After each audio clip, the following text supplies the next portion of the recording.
As I'm going to argue repeatedly today, biology has become a science over the last 50 years, and as a consequence, we can talk about some basic principles, we can talk about some laws, and then begin to apply them to very interesting biological problems.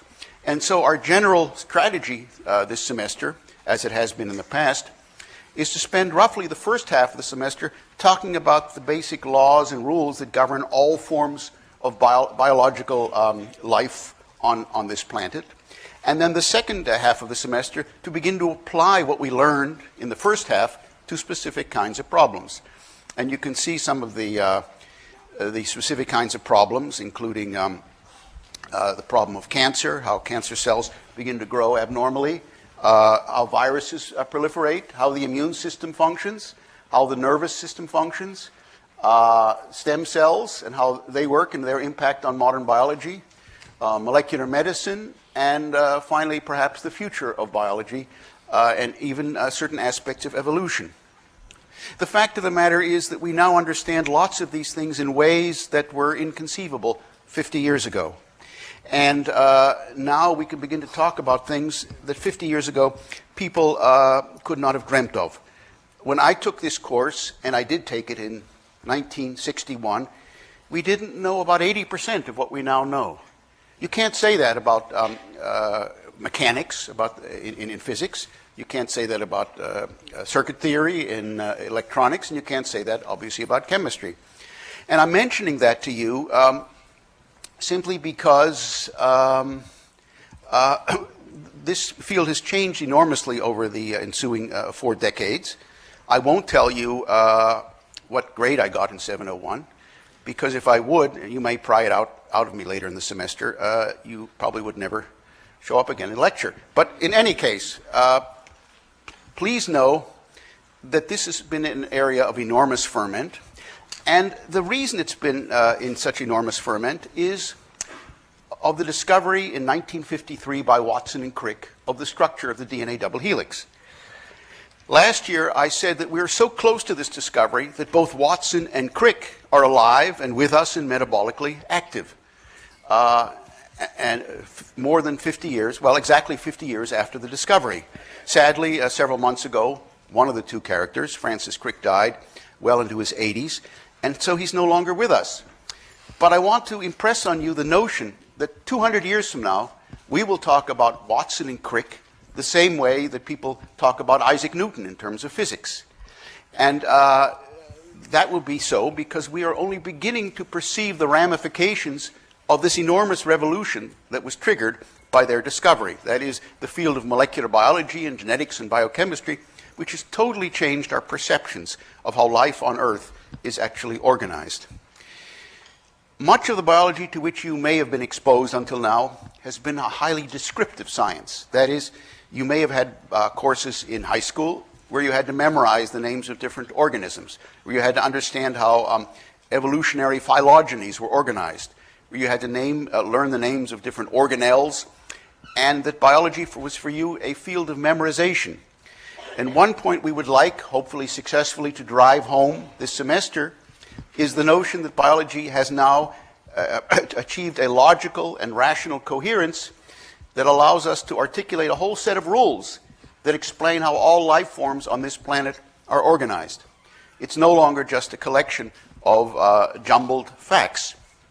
Indeed, if one masters these molecular and genetic principles, one can understand in principle a large number of processes that exist in the biosphere and begin to apply one's molecular biology to solving new problems in this arena.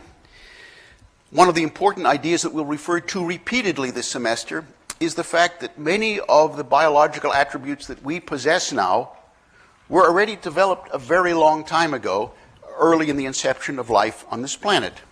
So if we look at the history of Earth, here the history of Earth is given as 5 billion years. This is in thousands, obviously. The Earth is probably not that old. It's probably 4.5 or 4.3 billion years. But anyhow, that's when the planet first aggregated, as far as we know. One believes that no life existed for perhaps the first 500 million years. But after 500 million years, which is a lot of time, to be sure, there already begins to be traces of life forms on the surface of this planet. And that itself is an extraordinary testimonial. We don't know a testimonial to how evolutionary processes occur. We don't know how many planets there are in the universe where similar things happened. And we don't know whether the solutions that were arrived at by other life systems in other places in the universe, which we may or may not ever discover, were the similar solutions to the ones that have been arrived at here. It's clear, for example, that to the extent that Darwinian evolution governs the development of life forms on this planet, that is not an artifact of the Earth. Darwinian evolution is a logic which is applicable to all life forms and all biosystems that may exist in the universe, even the ones we've not discovered. However, there are specific solutions that were arrived at during the development of life on Earth, which may be peculiar to Earth. The structure of the DNA double helix, the use of ribose and deoxyribose, the choice of amino acids to make proteins. And those specific solutions may not be universal. Whether they're universal in the sense of existing in all life forms across the planet, the fact is that many of the biochemical and molecular solutions that are represented in our own cells today, these solutions, these problems were solved already 2 and 3 billion years ago. And once they were solved, they were kept and conserved almost unchanged for the intervening 2 or 3 billion years. And that strong degree of conservation means that we can begin to figure out what these principles were early on in evolution of life on this planet and begin to apply them to all modern life forms. From the point of view of evolution, almost all animals are identical in terms of their biochemistry and in terms of their physiology. The molecular biology of all eukaryotic cells, that is, all cells that have nuclei in them, is almost the same. And therefore, we're not going to focus much in this course this semester on specific species, but rather focus on general principles that will allow us to understand the cells and the tissues and the physiological processes that are applicable to all species on the surface of the planet. Let's just look here and get some perspective of this, because the fact of the matter is that multicellular life forms like ourselves, the average human being has roughly 3 or 4 or 5 times 10 to the 13th cells in the body. It's an interesting figure. The average human being goes through roughly 10 to the 16th cell divisions in a lifetime, i.e., 10 to the 16th times in your body there will be cells that divide, grow and divide. Every day in your body there are roughly 10 to the 11th cells that grow and divide. Think of that, 10 to the 11th, and you can divide that by the number of minutes in a day and come up with an astounding degree of cellular replication going on. All of these processes can be traceable back to solutions that were arrived at very early in the evolution of life on this planet, perhaps 550, 600 million years ago, when the first multicellular life forms began to evolve. Before that time, that is to say before 500 to 600 million years ago, there were single-cell organisms. For example, many of them survive to this day. There were yeast-like organisms, and there were bacteria. And we make one large and major distinction between the 2 major cell life forms on the planet in terms of cells. One are the prokaryotic cells, and these are the cells of bacteria. I'll show you an image of them shortly, which lack nuclei, and the eukaryotic cells, which possess nuclei and indeed have a highly complex cytoplasm and overall cellular architecture. We think that the prokaryotic life forms on this planet evolved first probably on the order of 3 billion years ago, maybe 3.5 billion years ago. And that about 1.5 billion years ago, cells evolved that contained nuclei. Again, I'll show them to you shortly. And these nucleated cells, the eukaryotes, then existed in single-cell form for perhaps the next 700 or 800 million years, until multicellular aggregates of eukaryotic cells first assembled to become the ancestors of the multicellular plants and the multicellular animals that exist on the surface of the Earth today. To put that in perspective, our species has only been on the planet for about 150,000 years. So we've all been here for that period of time. And 150,000 sounds like a long time in one sense, but it's just a blink in the eye of the Lord, as one says, in terms of the history of life on this planet, and obviously the history of the universe, which is somewhere between 13 and 15 billion years old. You can begin to see that, that the appearance of humans represents a very small segment of the entire history of life on this planet. And here you can roughly see the way that life has developed during this period of time. From the fossil record, you see that many plants are actually go back a reasonable length of time, but not more than maybe 300 or 400 million years. Here are the metazoa, and this represents extinction.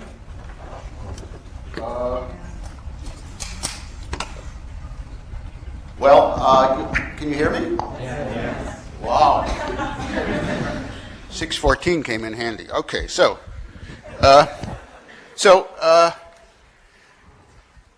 if we talk about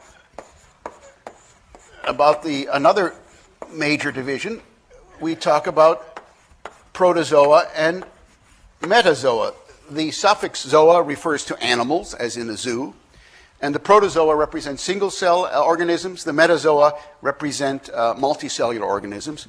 And we're going to be focusing largely on the biology of metazoan cells this semester.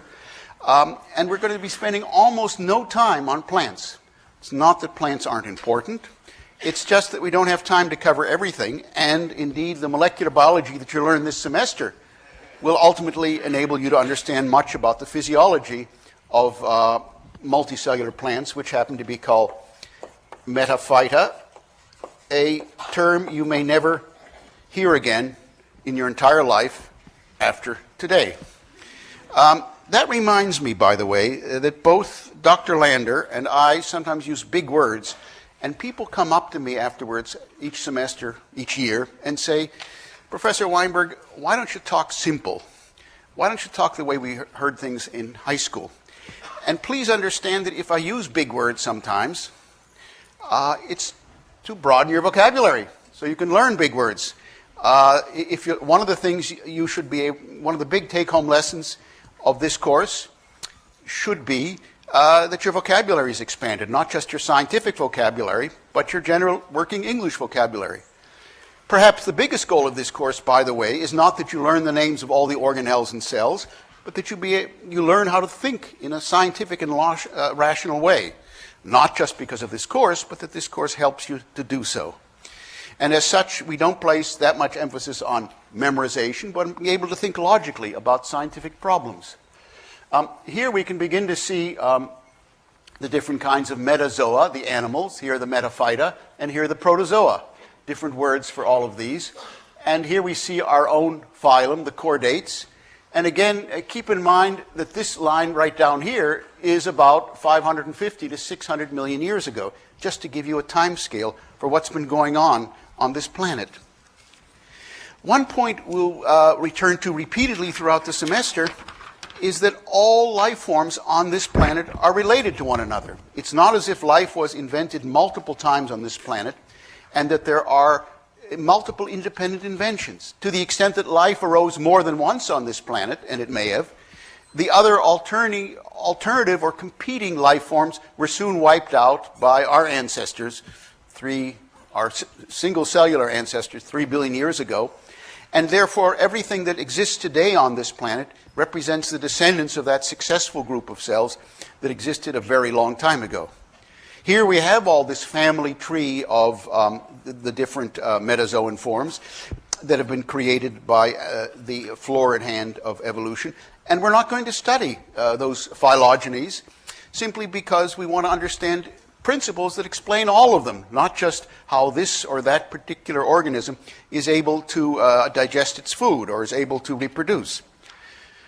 Here's another thing we're not going to talk about. We're not going to talk about complicated life forms. We're not going to talk very much, in fact, hardly at all, about ecology. This is just one such thing, the way that a parasite is able to, tapeworm is able to infect people. This is, again, I'm showing you this not to say this is what we're going to talk about. We're not going to talk about that. There's a wealth of detail that's known about the way life exists in the biosphere that we're simply going to turn our backs on by focusing on some basic principles. We're also not going to talk about anatomy. Here in quick order are some of the anatomies you may have learned about in high school, and I'm giving them to you each with a 3-second showing to say we're not going to do all this. And rather, just to reinforce our focus, we're going to limit ourselves to a very finite part of the biosphere. And here's one way of depicting the biosphere. It's obviously an arbitrary way of doing so, but it's quite illustrative. Here we start from molecules, and in fact we will occasionally go down to submolecular atoms. And here's the next dimension of complexity, organelles, that is these specialized little organs within cells. We're going to focus on them as well. We're going to focus on cells. And when we start getting to tissues, we're going to start not talking so much about them. And we're not going to talk about organisms and organs or entire organisms or higher complex ecological communities. And the reason we're doing that is that for 40 years in this department, and increasingly in the rest of the world, there is the acceptance of the notion that if we understand what goes on down here in these first 3 steps, we can understand almost everything else in principle. Of course, in practice, we may not be able to apply those principles to how an organism works or to how the human brain works yet. Maybe we never will. But in general, if one begins to understand these principles down here, one can understand much about how organismic embryologic development occurs. One can understand a lot about a whole variety of disease processes. One can understand how one inherits disease susceptibilities. And one can understand why many organisms look the way they do, i.e. the process of developmental biology. And so keep in mind that if you came to hear about all of these things, we're going to let you down. That's not what this is going to be about. This also dictates the dimensions of the universe that we're going to talk about, because we're going to limit ourselves to the very, very small and not to the macroscopic. On some occasions, we'll limit ourselves to items that are so small you can't see them in the light microscope. On other occasions, we may widen our gaze to look at things that are as large as a millimeter. But basically, we're staying very, very small. Again, because we view, correctly or not, the fact that the big processes can be understood by delving into the molecular details of what happens invisibly and cannot not be seen by most ways of visualizing things, including the light and often even the electron microscope. Keep in mind that 50 years ago, we didn't know any of this for all practical purposes, or very little of this. And keep in mind that we're so close to this revolution that we don't really understand its ramifications. I imagine it will be another 50 years before we really begin to appreciate the fallout, the long-term consequences of this revolution in biology, which began 51 years ago. And so you're part of that, and you're going to experience it much more than my generation did. And indeed, one of the reasons why MIT decided about 10 or 12 years ago that every MIT undergraduate needed to have at least 1 semester of biology is that biology, in the same way as physics and chemistry and math, has become an integral part of every educated person's knowledge base in terms of their ability to deal with the world in a rational way. In terms of public policy, in terms of all kinds of ethical issues, they need to understand what's really going on. Many of the issues that one talks about today about bioethics are articulated by people who haven't the vaguest idea about what we're talking about this semester. You will know much more than they will, and hopefully sometime down the road, when you become more and more influential voices in society, you'll be able to contribute what you understood here, what you learned here, to that discussion. Right now, much of bioethical discussion is fueled by people who haven't the vaguest idea what a ribosome or mitochondrion or even a gene is, and therefore is often a discussion of mutually shared ignorance, which you can diffuse by learning some basics, by learning some of the essentials. Here's the complexity of the cell we're going to focus on largely this semester, which is to say the eukaryotic rather than the prokaryotic cell. And this is just to give you a feeling for the overall dimensions of the cell and refer to many of the landmarks that will repeatedly be brought up during the course of the semester. Here's the nucleus. The term karyon comes from the Greek, meaning a seed or a kernel, and the nucleus is what gives the eukaryotic cell its name. Within the nucleus, although not shown here, are the chromosomes, which carry DNA. You may have learned that a long time ago. Outside of the nucleus is this entire vast array of organelles that goes from the nuclear membrane, and I'm pointing to it right here, all the way out to the outside of the cell. The outside limiting membrane, the outer membrane of the cell, is called the plasma membrane. And between the nucleus and the plasma membrane, there is an enormous amount of biological and biochemical activity taking place. Here are, for example, the mitochondria. And the mitochondria, as one has learned, are the sources of energy production in the cell. And therefore, we'll touch on them very briefly. This is an artist's conception of what a mitochondrion looks like. Almost always, artist's conceptions of these things have only a vague resemblance to the reality. But in any case, you can begin to get a feeling for what one thinks about their appearance. Here are mitochondria sliced open by the hand of the artist. And interestingly, mitochondria have their own DNA in them. One now accepts the fact that mitochondria are the descendants of bacteria, which insinuated themselves into the cytoplasms of larger cells roughly 1.5 billion years ago, and began to do a specialized job, which increasingly became the job of energy production within cells. To this day, mitochondria retain some vestigial attributes of the bacterial ancestors which initially colonized or parasitized the cytoplasm of the cell. When I say parasitized, you might imagine that the mitochondria are taking advantage of the cell, but in fact the mitochondria represent the essential sources of energy production in the cell. Without our mitochondria, as you might learn by taking cyanide, for example, you don't live for very many minutes. And the vestiges of bacterial origins of mitochondria are still apparent in the fact that mitochondria still have their own DNA molecule, their own chromosome. They still have their own ribosomes and protein synthetic apparatus, even though the vast majority of the proteins inside mitochondria are imported from the cytoplasm, i.e. these vestigial bacteria now rely on proteins coming in made by the cell at large that are imported into the mitochondrion to supplement the small number of vestigial bacterial proteins which are still made here inside the mitochondrion and used for essential functions in energy production.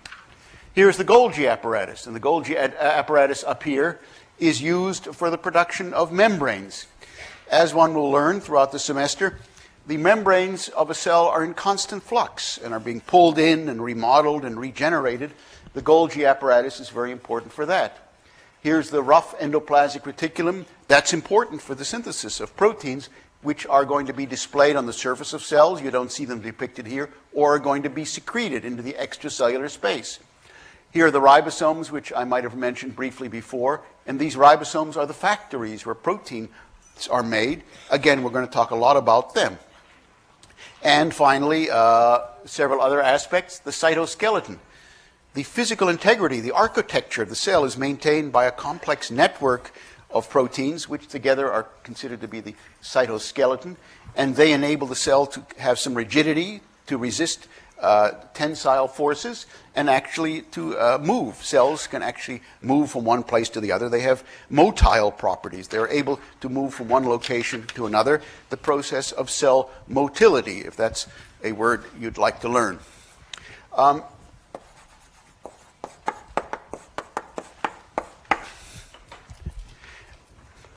Here's what a prokaryotic cell looks like by contrast. And I just want to give you a feeling. First of all, it looks roughly like a mitochondrion that I discussed before. But you see that there's the absence of a nuclear membrane. There's the absence of the highly complex cytoarchitecture. Cyto always refers to cells. There's the absence of the complex cytoarchitecture that one associates with eukaryotic cells. In fact, all that a bacterium has is this area in the middle. It's called the nucleoid, a term which you also will probably never hear in your lifetime, and it represents simply an aggregate of the DNA of the chromosomes of the bacterium. And in most bacteria, the DNA consists of only a single molecule of DNA, which is responsible for carrying the genetic information of the bacteria. There's no membrane around this nucleoid, and outside of this area where the DNA is kept are largely ribosomes, which are important for protein synthesis.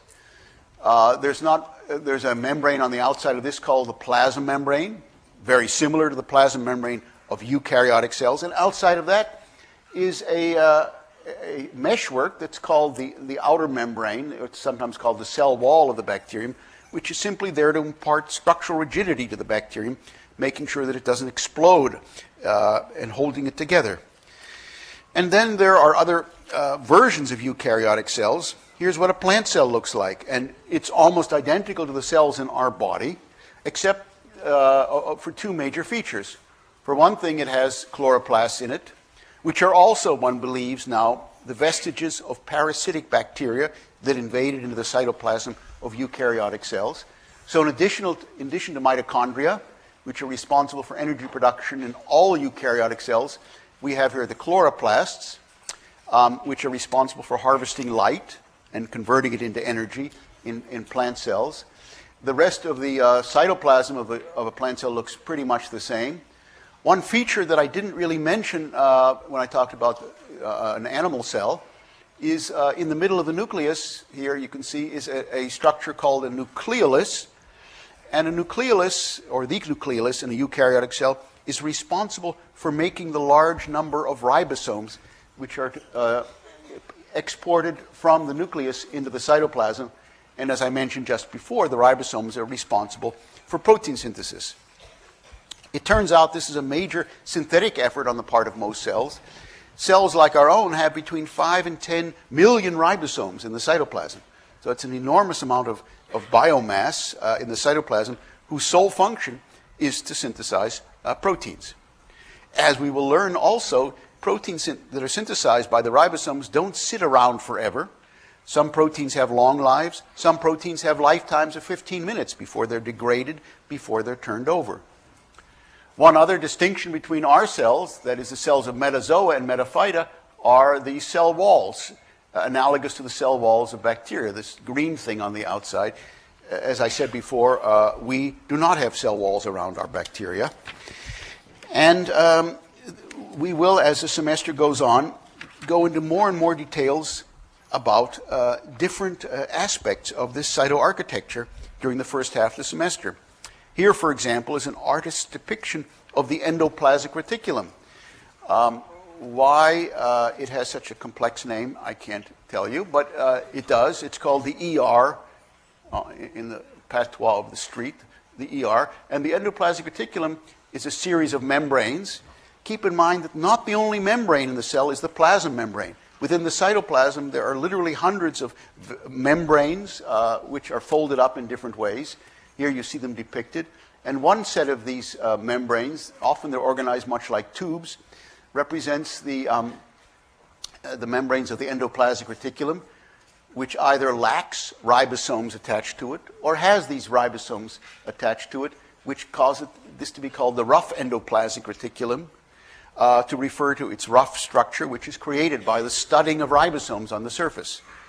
As we will learn, just trying to give you a feeling for the geography of what we're going to talk about this semester, these ribosomes on the surface of the endoplasmic reticulum are dedicated to the task of making highly specialized proteins, which are either going to be dispatched to the surface of the cell, where they will be displayed on the cell surface, or actually secreted into the extracellular space.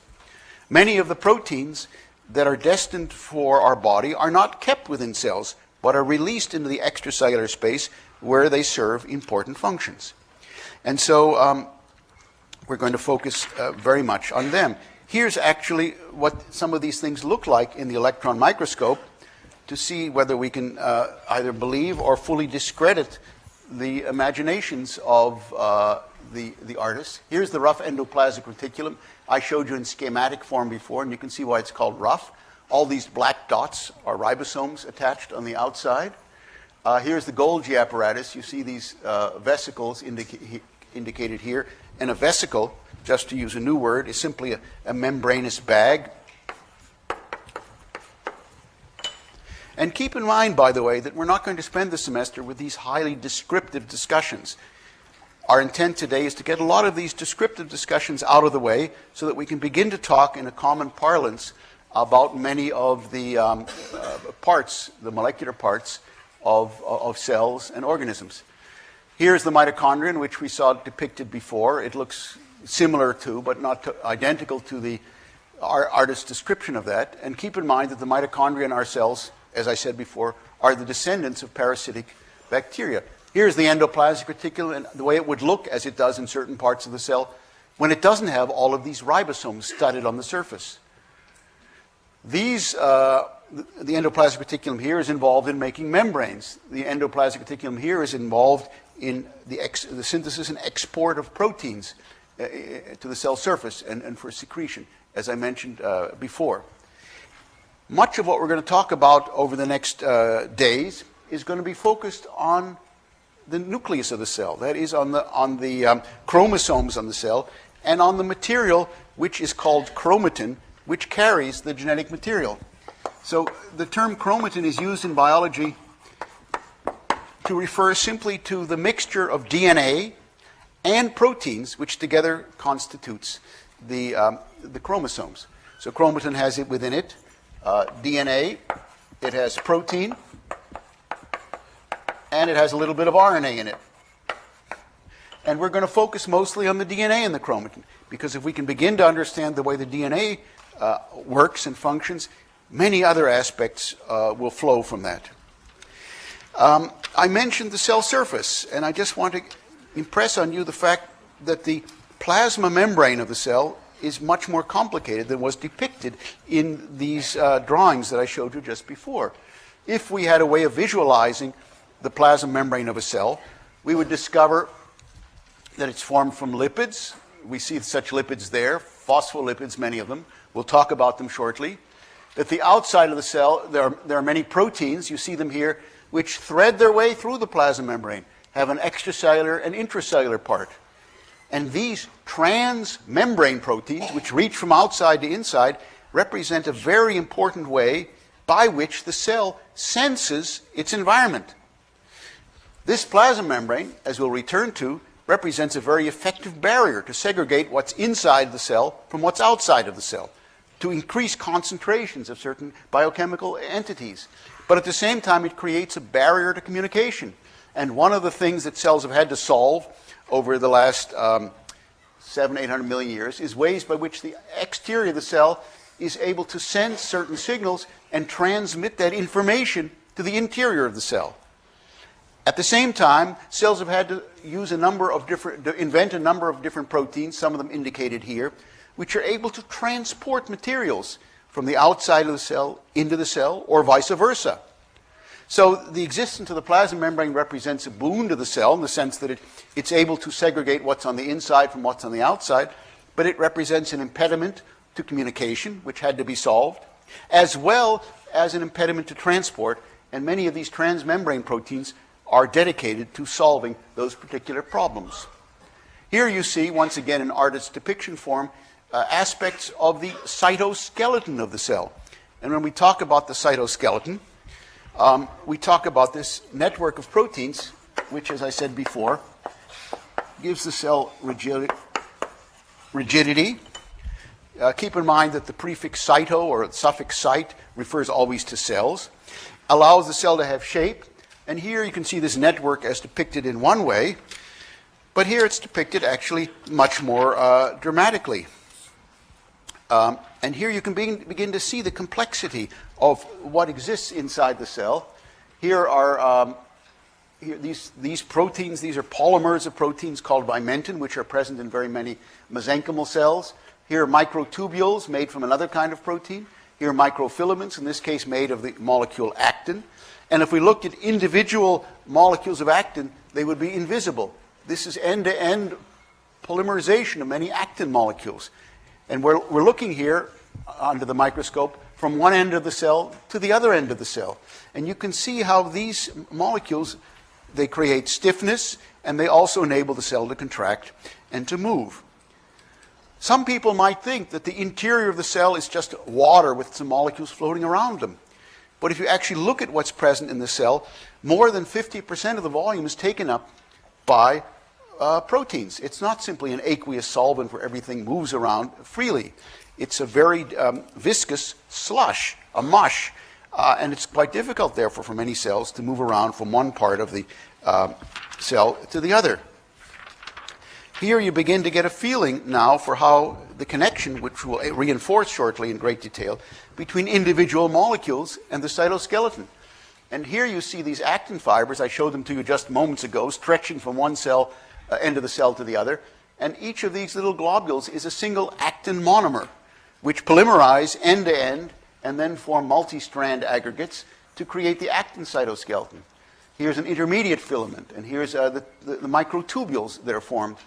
Once again, giving us this impression that the cell is actually highly organized, and that high degree of organization is able to give it some physical structure and shape and form.